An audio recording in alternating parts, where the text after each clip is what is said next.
Meus irmãos, a paz do Senhor. Que Deus abençoe a vida de cada um dos irmãos, a cada um dos irmãos, das famílias. Que nós hoje, enquanto igreja, neste culto de ensino, venhamos aprender grandiosamente da presença de Deus. Amados, o estudo hoje será ministrado sobre o livro de Jonas, né? Nós estamos naquele estudo sobre os 12 profetas menores. Nós já aprendemos sobre Oséias, já falamos sobre Amós, já falamos sobre Obadias. Agora nós vamos falar sobre o profeta Jonas. E quem trará esse estudo para nós hoje será o irmão Vanderlei. Por isso, meu irmão, por isso, minha irmã, nós, por questões de tecnologia, estamos ajustando a elas, mas logo em sequência, nosso irmão Vanderlei trará o estudo. Se o irmão tiver alguma dúvida, coloque no chat. Pode colocar no chat, nós iremos nos esforçar para responder no chat, tá bem, meus irmãos? Mas prestem bastante atenção na palavra que o Senhor nos trará através da vida do irmão Vanderlei. Que Deus abençoe a vida de cada um dos irmãos que aqui estão conosco, de todos aqueles que chegarão. E agora, irmão Vanderlei, por favor, tenha a oportunidade. A paz do Senhor, meus irmãos. Hoje vamos fazer um estudo sobre o livro de Jonas. E desde então vamos louvar ao Senhor sobre o que relata no livro, que fala sobre trabalho, fala sobre missões, fala sobre evangelização.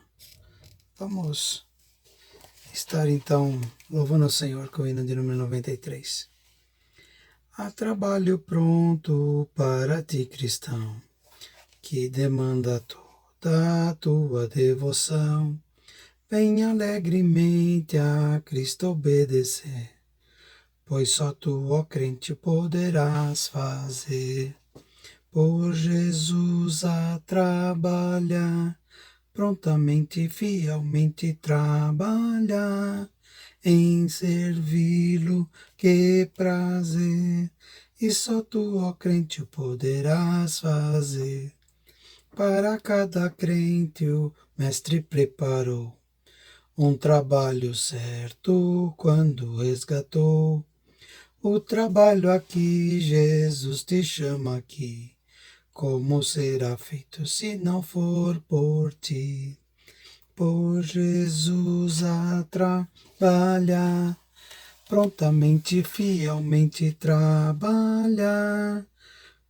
Jesus que trazer, e só tu, ó crente, poderás fazer. Pode ser humilde, mas se for para Deus, Ele é contemplado lá dos altos céus, e o esforço feito não será em vão, se tiver de Cristo plena provação. Por Jesus a trabalhar, prontamente e fielmente trabalhar, em servi-lo, que prazer, e só tu, ó crente, o poderás fazer. Quando há perdido sem a salvação, quantos que precisam de consolação, como Cristo ama, é a luz entender, pois só tu, ó crente, o poderás fazer. Por Jesus a trabalhar, prontamente e fielmente trabalhar, em servi-lo de prazer, e só tu, ó crente, o poderás fazer. Aleluias! Então, assim vemos que no livro de Jonas, tudo que foi colocado ali foi dito sobre evangelização, foi dito salvação, foi dito sobre algo que, diante do que o Senhor nos colocou, ide por todo mundo, pregar o evangelho a toda criatura, quem crer e for batizado será salvo. Isto é um trabalho nosso, não é um trabalho daquele que está lá na rua, aquele que está... Não, é um trabalho nosso. É um trabalho que precisamos estar atentos pois, como diz o hino, só tu, ó crentes, o poderá fazer. E vemos que diante desse livro, diante da situação, nós temos aí dois personagens nessa história. Nós temos Jonas, profeta, e nós temos Nínive, a cruel cidade que matava os profetas. Então, irmãos, diante do que estamos vendo, diante da situação, diante de tudo, tem um profeta e tem uma cidade que não está interessada no profeta.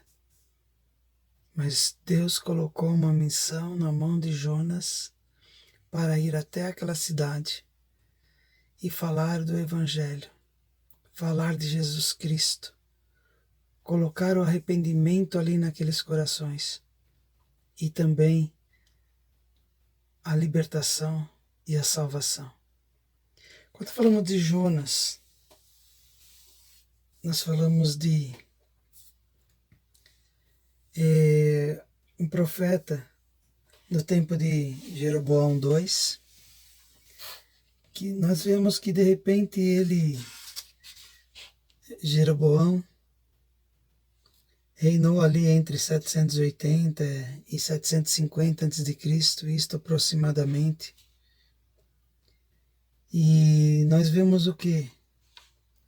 Que Jonas, filho de Amitai, o qual era de Get-Efer, localizado no território de Zebulon, hoje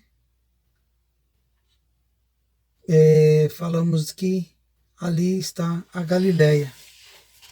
E vemos que diante dessa proposta que Deus colocou na vida dele, nós vemos que no livro de 2 Reis 14, 25,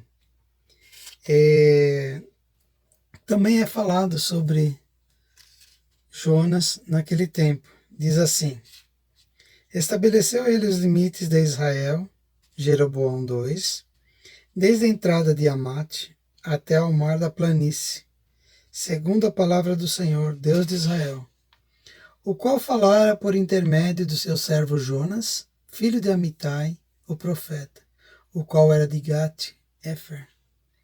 Então, além do livro de Jonas, a outra menção está em 2 Reis 14, 25.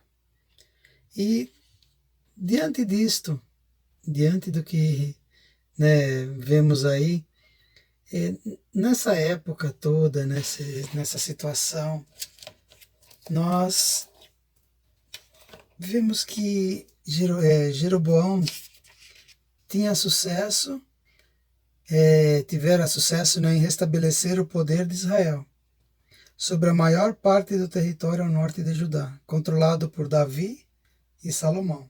Então tinha pessoas de peso para que ali conseguisse estabelecer. No século anterior, o Império Assírio foi uma grande ameaça, mas durante o reinado de Jeroboão, os assírios estavam quietos. Houve duas pragas, como também um eclipse total, aos quais considerados como juízo divino pelo povo, aquele povo, o povo de Nínive, preparando os corações do povo para a pregação de Jonas. Então Deus já coloca algo ali diante do povo, coloca pragas, coloca um eclipse, que até então hoje é tão natural um eclipse na Terra. Mas para eles naquele tempo, eles colocavam como se fosse algo que viesse do Senhor e o Senhor estivesse punindo aquele povo por causa dessa situação. E diante disso, Jonas foi enviado ao Senhor para pregar aos ninivitas. E eu penso diante dessa condição, sabendo que todo o povo que entrava ali, eles faziam atrocidades com o povo. Quando não matavam, arrancavam as peles deles. E Jonas estava incumbido de fazer aquela missão. Então vamos começar por ler. Vamos começar por ler o capítulo 1. Então, que diz assim: capítulo 1 do livro de Jonas.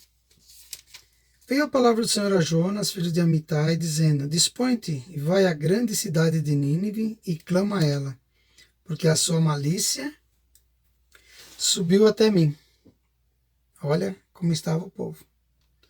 Jonas se dispôs, mas para fugir da presença do Senhor, para Tarsis.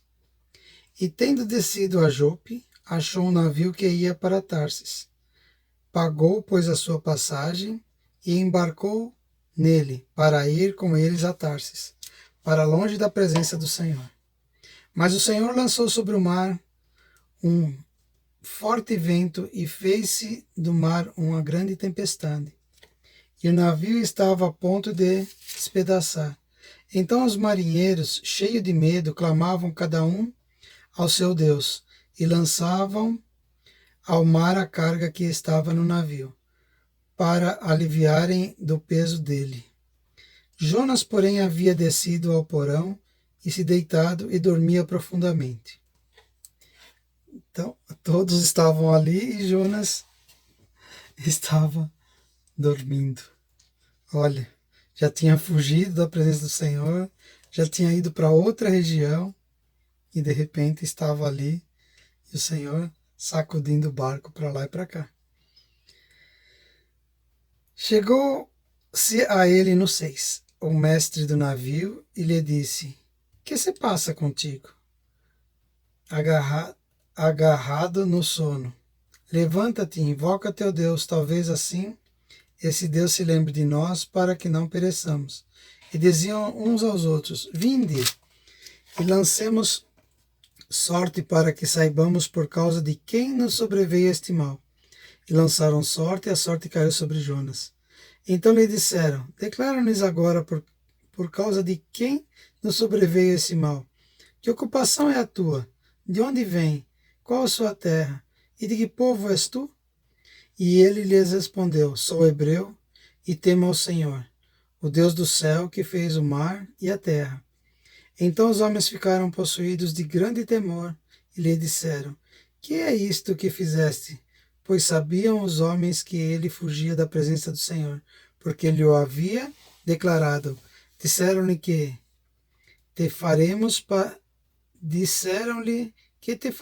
para que o mar se nos acalme, porque o mar se ia tornando cada vez mais tempestuoso. Respondeu-lhe: Tomai-me e lançai-me ao mar, e o mar se aquietará, porque eu sei que por minha causa vos sobreveio essa grande tempestade. Entretanto, os homens remavam, esforçando-se para alcançar a terra, mas não podiam, porquanto o mar se ia tornando cada vez mais tempestuoso contra eles. Então clamaram ao Senhor e disseram: Ah, Senhor, rogamos-te que não pereçamos por causa da vida deste homem, e não façais cair sobre nós esse sangue. Quanto a nós, inocentes, porque tu, Senhor, fizeste como te aprouve. E levantaram a Jonas e lançaram ao mar, e cessou o mar a sua fúria. Temeram, pois, esses homens em extremo ao Senhor, e ofereceram sacrifício ao Senhor, e fizeram votos. Preparou o Senhor um grande peixe para que tragasse a Jonas, e estivesse Jonas 3 dias e 3 noites no ventre do peixe. Então nós vemos nesse capítulo 1, que o profeta tinha a missão de ir até Nínive. O profeta tinha a missão de obedecer ao Senhor. Até então, nós vemos Jonas, em todos os momentos fala de profeta. E nós somos profetas. Nós somos enviados por Deus. Nós somos aqueles que precisamos fazer a vontade do Senhor. Mas eu não questiono Jonas, não. Eu não questiono Jonas. Porque nós também nos acovardamos. Nós também muitas vezes olhamos para a situação e fazemos como aquele samaritano que estava ali à beira do caminho, né? Aquele senhor que estava ali jogado, que passa um olha, passa outro olha, né? E nós também muitas vezes, irmãos, muitas vezes olhamos também a situação e passamos de largo. Ah, não, irmão, o irmão está falando. Não, irmãos, seja nós grande ou pequeno, passamos de largo. Passamos sim, irmão. Porque nós somos humanos, nós somos falhos. Mas não que porque nós somos humanos, nós não devemos fazer. Sim, devemos fazer tudo certo. Devemos sempre procurar o certo. Devemos sempre procurar o melhor. Jonas já tinha profetizado, já estava diante de situações, mas diante daquela situação, ele se acovardou. Pegou o navio para lugar diferente, né? Em vez de para Nínive, foi para Tarsis. Se nós olharmos a região que estava ali, o mar é um mar grande ali. E o povo tentando chegar ao mar, se o mar está revolto, não chega, irmãos. Vai cada vez mais para profundo, cada vez mais para a tempestade. Não é que nem o mar da Galileia que o vento bate, levanta a onda e logo acalma. Onde estava é mar aberto. Ali é mar aberto. Você sai da praia, você entra no meio do mar. É diferente. É muito diferente do mar da Galileia. Porque o mar da Galileia, o vento desce, tem mais ou menos uns 600 metros de altura. Quando o vento desce, ele provoca aquelas ondas e logo acalma. Mas em mar aberto, não, irmão. Em mar aberto, você tem que ter fé. Você tem que ter a graça do Senhor. Você tem que ter aquela convicção que o Senhor está contigo. Porque senão você vai perecer. Você vai. E eles sabiam que eles iam perecer. Porque as ondas se levantaram, o mar começou a ficar muito tempestuoso e eles sabiam que eles iam perecer. Mas, diante disso, eles colocam uma questão aqui para Jonas, que está lá no versículo 1:8. Então disseram, declara-nos agora, por causa de quem sobreveio esse mal? Que ocupação é a tua? O que você faz? O que você... De onde você vem? Qual a tua terra? E de que povo és tu? Nós estamos ocupados. Nós pertencemos a um povo. Pertencemos sim. Um povo que foi lavado e remido no sangue do Cordeiro. Sim. Mas nós estamos ocupados. Nós estamos fazendo aquilo que o Senhor colocou. Nós estamos indo procurar aqueles que estão perdidos. Ah, irmão, agora tem uma pandemia. Tem. Agora eu tenho que ficar na minha casa. Tem. Mas você tem ouvido a voz do Senhor? Você tem lido a palavra? Você tem cantado louvores? Você tem pensado ou refletido naquilo que o Senhor tem para a tua vida, ou naquilo que o Senhor já falou na tua vida? Que ocupação é a tua? Que povo que é o seu? O que mais que eles perguntam aqui? De onde você está vindo? Para onde você está indo? O que você está fazendo? Ah, irmão, eu estou em casa. Sim. Ah, mas eu não consigo ir na igreja. Não, não estou falando de igreja. Nós estamos falando nós e o Todo-Poderoso. É o que aconteceu com Jonas. Jonas não tinha tempo. Jonas tinha uma missão. E se olharmos, muitas vezes nós estamos tão presos lá dentro da igreja. Mas o Senhor nos quer aqui fora. O Senhor nos quer fazendo a vontade dEle.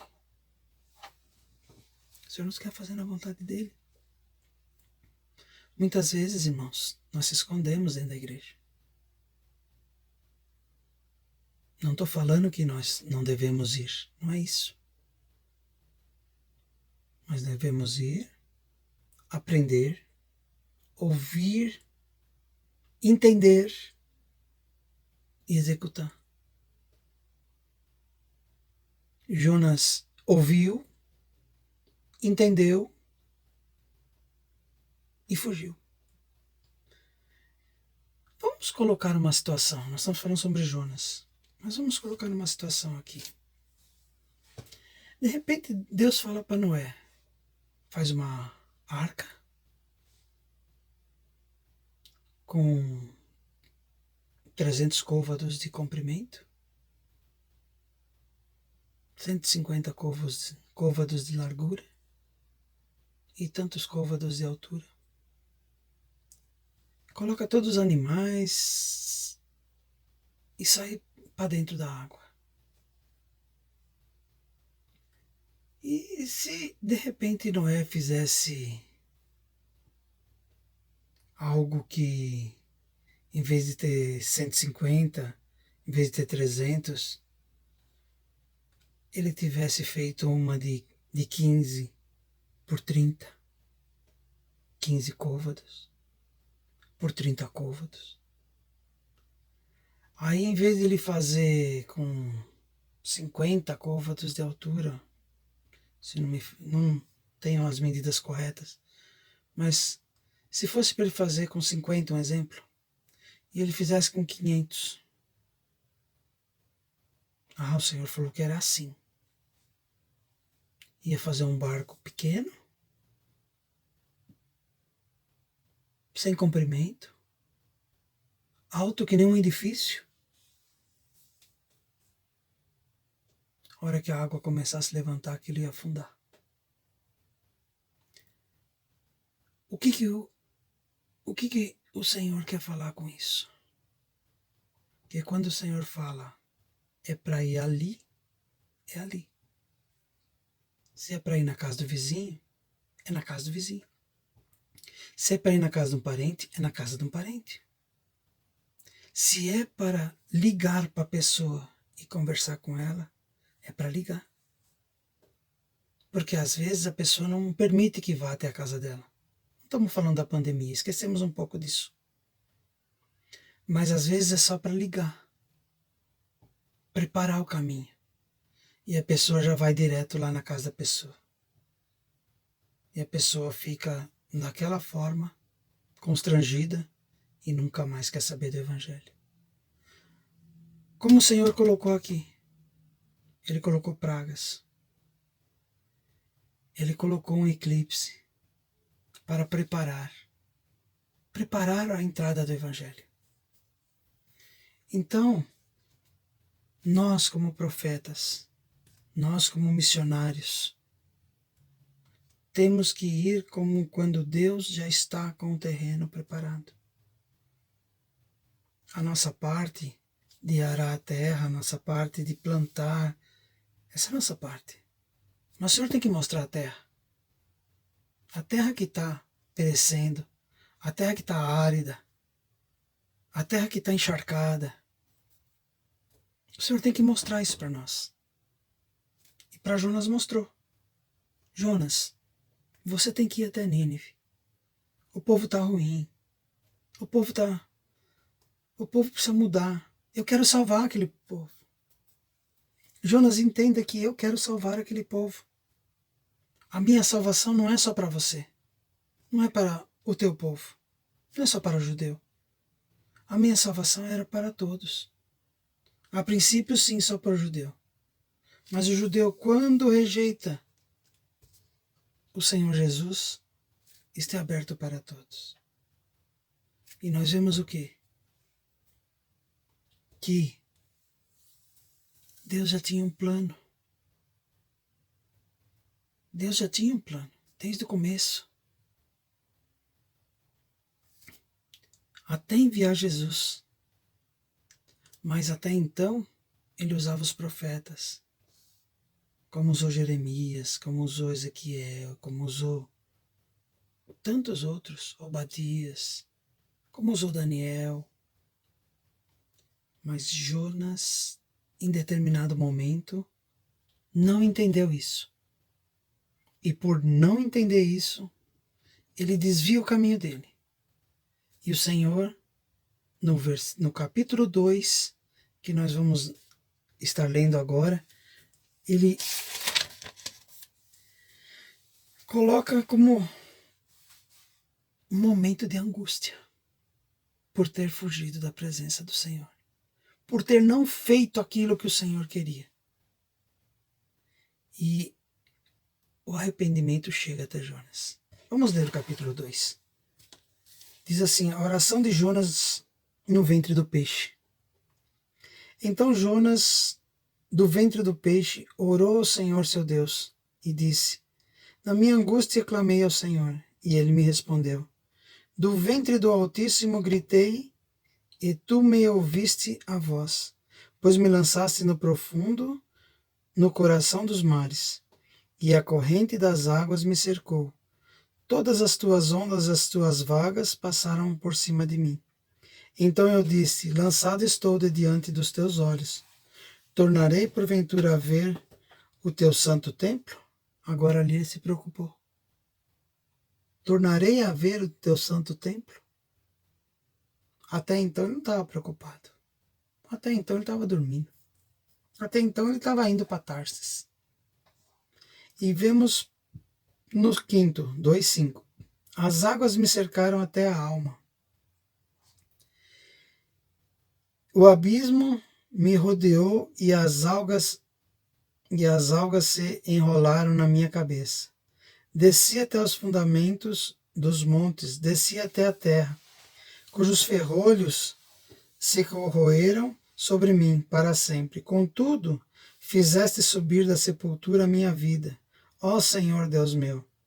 Quando dentro de mim desfalecia a minha alma, eu me lembrei do Senhor e subiu a ti a minha oração, no teu santo templo. Os que se entregam à idolatria vã abandonam aquele que é misericordioso. Mas com voz do agradecimento eu te oferecerei sacrifício. O que votei, pagarei. Ao Senhor pertence a salvação. Falou, pois, o Senhor ao peixe, e este vomitou a Jonas na terra. Então, irmãos, chegou o arrependimento. Chegou o momento que realmente eu tenho que fazer. Chegou o momento que realmente eu preciso estar na presença do Senhor. E Jonas foi ouvido.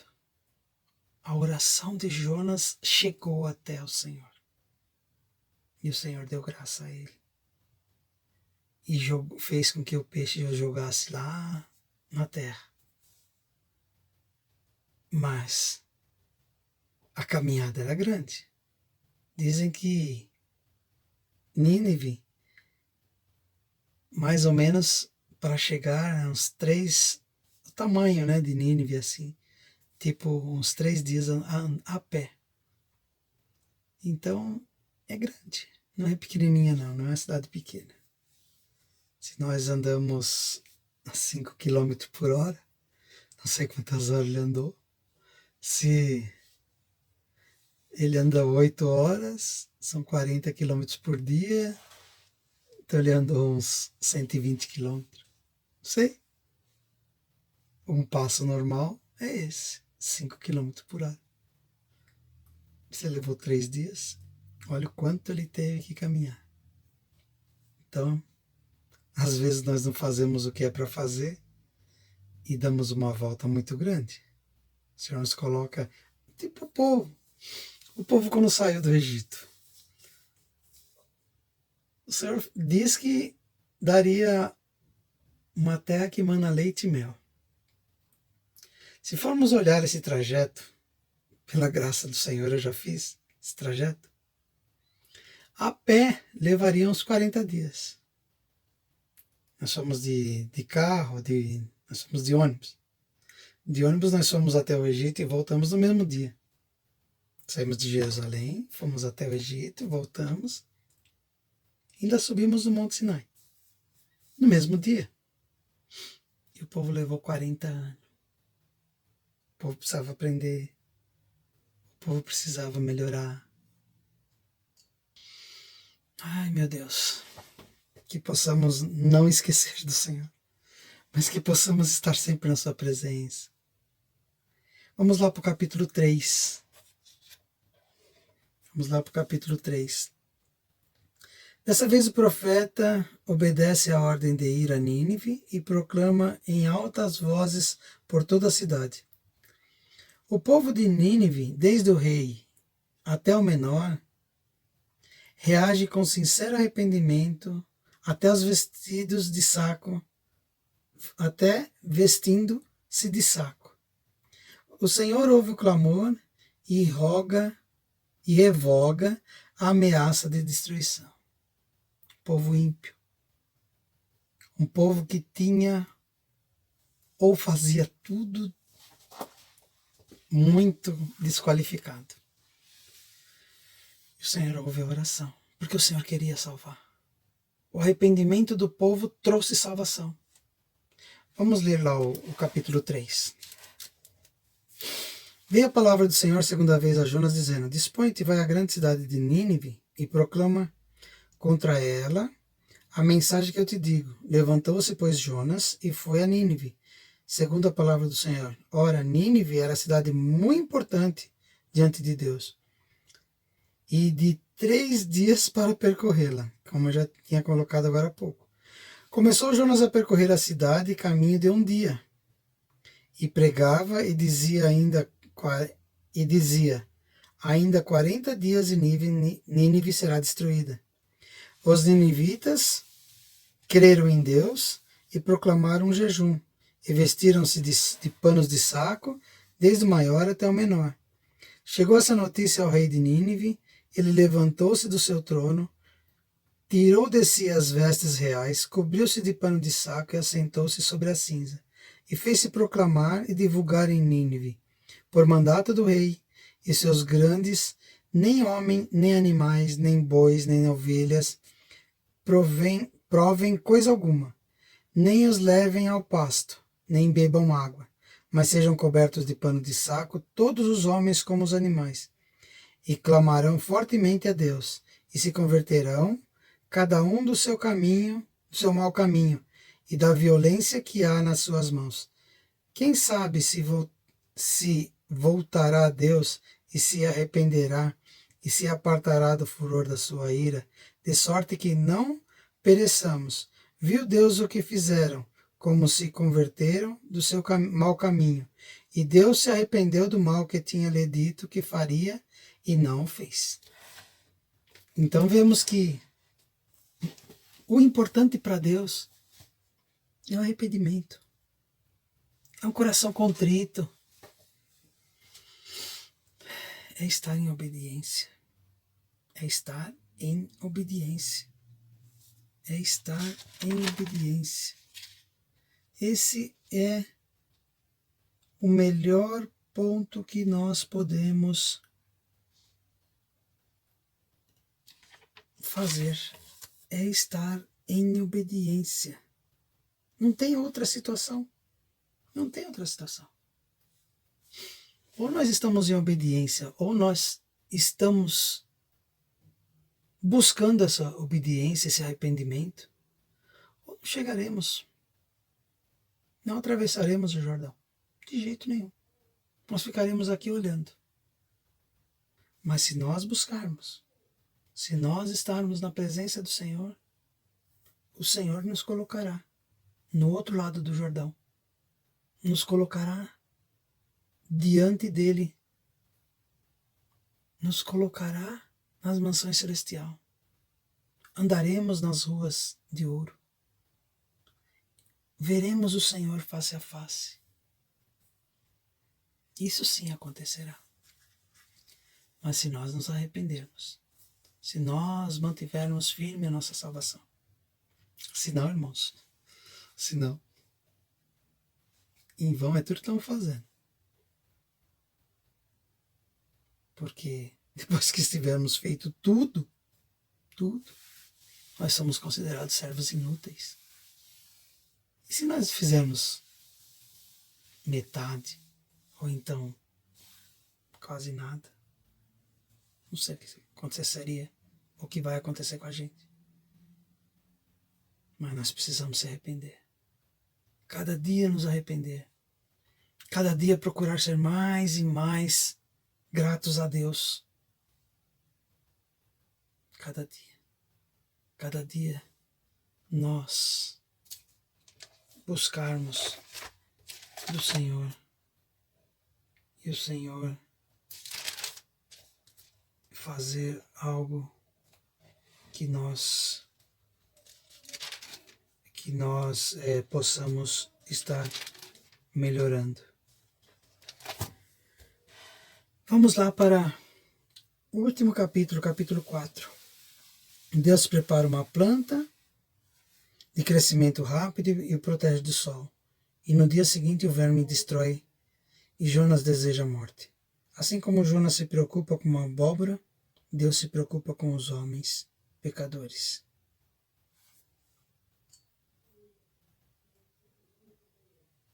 Uma outra colocação que a gente viu aqui diante das análises aqui é que não havia evangelização estrangeira. E Deus quis mostrar que ele também amava os outros povos através do seu povo escolhido, através de Jonas. Não havia, mas Jonas saiu e foi até outro povo. E no 4 diz assim: com isso, desgostou-se Jonas extremamente e ficou irado. E orou ao Senhor e disse: Senhor, não foi isso o que eu disse, estando ainda na minha terra. Por isso me adiantei fugindo para Tarsis, pois sabia que és Deus clemente e misericordioso, e tardio em irar-se, e grande benignidade, e que se arrepende do mal, e que te arrependes do mal. Peço-te, pois, ó Senhor, tira-me a vida, porque melhor é morrer do que viver. E disse o Senhor: é razoável essa tua ira. Então Jonas saiu da cidade e se assentou-se ao oriente da mesma, e ali fez uma enramada e repousou debaixo dela, à sombra, até ver o que aconteceria à cidade. Então fez o Senhor nascer uma planta que subiu por cima de Jonas para que fizesse sombra sobre a sua cabeça, a fim de que o livrar de seu desconforto. Jonas, pois, se alegrou em extremo por causa da planta. Mas Deus, no dia seguinte, ao subir da alva, enviou um verme, o qual feriu a planta, e esta se secou. E nascendo o sol, Deus mandou um vento calmoso oriental. O sol bateu na cabeça de Jonas de maneira que desfalecia, pelo que pediu para si a morte, dizendo: melhor me é morrer do que viver. Então perguntou Deus a Jonas: é razoável essa tua ira por causa da planta? Ele respondeu: é razoável a minha ira até a morte. Tornou o Senhor: tens compaixão da planta, que não te custou trabalho, o qual não fizesse crescer, que numa noite nasceu e noutra pereceu? E não hei eu de ter compaixão da cidade de Nínive, em que há mais de 120.000 pessoas que não sabem discernir entre a mão direita e a mão esquerda, e também muitos animais? Então nós vemos o quê? Que Jonas se preocupou com a boboreira. Mas Deus não queria que se preocupasse com a boboreira. Deus queria que se preocupasse com o povo. Porque Deus queria salvar aquele povo. Fala em 120.000 pessoas. É muitas pessoas. É muitas pessoas. Então, que lições nós tiramos desse livro? Que lições tiramos desses 4 capítulos aqui que lemos? Podemos enumerar aqui algumas situações. Vamos lá para a primeira. Deus se preocupa com as pessoas perdidas e pede a seu servo que os advirtam do juízo. Então foi a primeira coisa que Deus pediu, para que ele fosse e falasse do amor dele àquele povo. É o que Deus mais se preocupa, que nós possamos ir e falar do amor dele para o outro povo. Uma segunda situação: diante de tarefas difíceis, os homens tendem a fugir ao de enfrentar. Que nem eu comentei também no começo, que em muitas situações nós nos acovardamos, mas Deus coloca essa situação para que tenhamos experiências e melhoremos nessas experiências. Uma terceira situação: Deus é poderoso e pode, se quiser, usar as forças da natureza para o seu propósito. Ele pode sim, através da natureza, mostrar como ele mostra todo dia. O sol nasce, o sol desce, a lua aparece, no outro dia ela se esconde e o sol nasce de novo e faz a fotossíntese nas plantas, e as plantas crescem e dá o seu fruto na estação certa. O peixe também está sempre ali nas luas certas. Então tudo isso Deus, os planetas, tudo certinho, as constelações, o tempo, Deus coloca o tempo. Ainda existe o tempo na Terra, mas existe o tempo de Deus. Aí nós vemos outra situação, uma quarta colocação. Embora Deus venha punir a desobediência, Ele deseja, contudo, mostrar a sua misericórdia. Mostrar mais a misericórdia do que a punição. Mas muitas vezes é preciso a punição, que nem aconteceu com Sodoma e Gomorra. Aconteceu. Ele não poupou. Não poupou, porque a situação estava terrível. Aí nós tivemos uma outra situação. Os campos missionários menos promissores são os mais receptivos. Olha lá.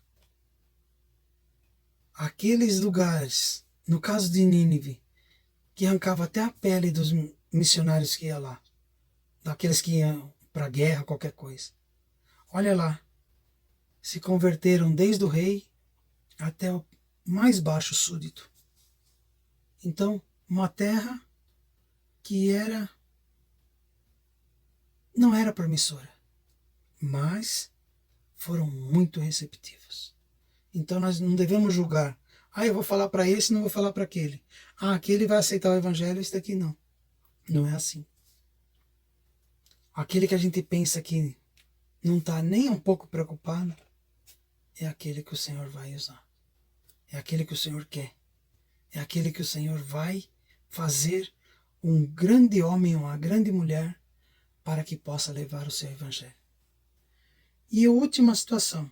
Acima de tudo, Deus anseia tratar com o homem com misericórdia e bondade.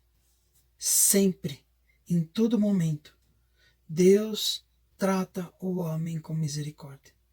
porque se não fosse a misericórdia dele, nós já teríamos sido consumidos. Então, irmãos, diante desse pequeno estudo, diante dessa pequena análise, né, nós vemos que o homem é muito falho. O homem é muito falho. O homem é muito falho. Mas Deus continua no controle. Deus continua fazendo aquilo que o homem nem imagina. Deus não está parado. Deus não está quieto. Deus está trabalhando. O homem que muitas vezes se desvia do trabalho do Senhor. Mas o Senhor continua. O Senhor ainda é. O Senhor ainda planeja. O Senhor ainda estabelece. Uns estabelece outros, coloca reis, tira reis. O Senhor ainda faz tudo que o homem precisaria fazer e às vezes não faz. Mas o Senhor ainda continua fazendo. O Senhor continua sendo poderoso. E graças a Deus por isso. E diante dessa situação, vamos lembrar daqueles irmãos mais necessitados. Vamos lembrar daqueles irmãos mais que precisa de um carinho, que precisa de um afeto, precisa de uma palavra de conforto. Vamos estar na presença de Deus e vamos olhar para esses. Esses são os domésticos da fé, esses são os da igreja. Mas também tem muitos que estão necessitados. Tem muitos que estão enlutados. Tem muitos que estão hospitalizados. Então vamos lembrar, irmãos. Vamos lembrar desses que estão diante de situações de calamidade. Vamos orar para que Deus possa dar graça a cada um. Oremos. Senhor nosso Deus e Pai, te damos graças, Senhor, nesse momento, Senhor, em que realizamos, Senhor, a Tua vontade em estar transmitindo, Senhor, esse estudo, Senhor, sobre o livro de Jonas, ó Pai. Deus Santo, Eterno e Poderoso, faça com que cada um que eu estiver ouvindo, cada um que estiver, Senhor, ó Pai, recebendo essa palavra, que possa entender, que possa depois executar essa palavra, Senhor, que possa meditar mais nessa palavra, que possa estar diante de Ti, Senhor, com arrependimento, que possa estar diante de Ti, Senhor, com misericórdia, Senhor. Ó Deus, nos prepara, Senhor, para que possamos fazer a Tua vontade a cada dia, Senhor. Ó Deus, em nome de Jesus, Senhor, abençoa aqueles que estão enfermos, aqueles que estão necessitados, aqueles que estão porventura enlutados, ó Pai. Ó Deus Santo e Eterno, graças te damos, Senhor. Te louvamos e te agradecemos, Senhor, por tudo, Senhor.